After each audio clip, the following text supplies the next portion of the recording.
Hi! Hello! నమస్తే అండి.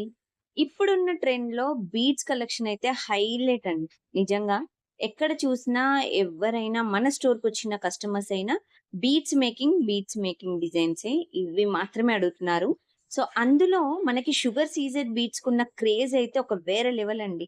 So, మంచి డిజైన్‌లో 4 లేయర్స్‌లో అది కూడా మనకి పింక్ సీజెడ్ షుగర్ బీడ్స్ తీసుకొని అండ్ స్వరోస్కి బీడ్స్ కాంబినేషన్‌లో 4 లేయర్స్‌తో 18-20 ఇంచెస్ లెంత్ వచ్చే ఈ డిజైన్ అయితే మనం మేకింగ్ చేసామండి. చాలా క్యూట్‌గా ఉంది మోడల్ అయితే. ఇంత మంచి డిజైన్‌కి ఒక లైక్ వేసుకుంటే ఇంకా బావుంటుంది కదా! ఒక లైక్ వేసేసేయండి. మీ ఫ్రెండ్స్, నైబర్స్‌కి షేర్ చేయండి. అండ్ ఇందులో మనం ఏవైతే యూజ్ చేసామో మెటీరియల్ కూడా మనం చూపిచ్చేస్తున్నాము. సో, ఇది మీరు డైరెక్ట్‌గా వెబ్‌సైట్‌లో కూడా బుకింగ్ చేసుకోవచ్చు. డైరెక్ట్ వెబ్‌సైట్‌లోకెళ్ళి ప్రొడక్ట్ కోడ్, సెర్చ్ కోడ్ ఇచ్చేసారంటే మీకు ఐటెమ్ అనేది ఓపెన్ అయిపోతుంది. సో, మీరు డైరెక్ట్‌గా స్టోర్‌కి కూడా వచ్చి పర్చేస్ చేయొచ్చు. Thank you friends.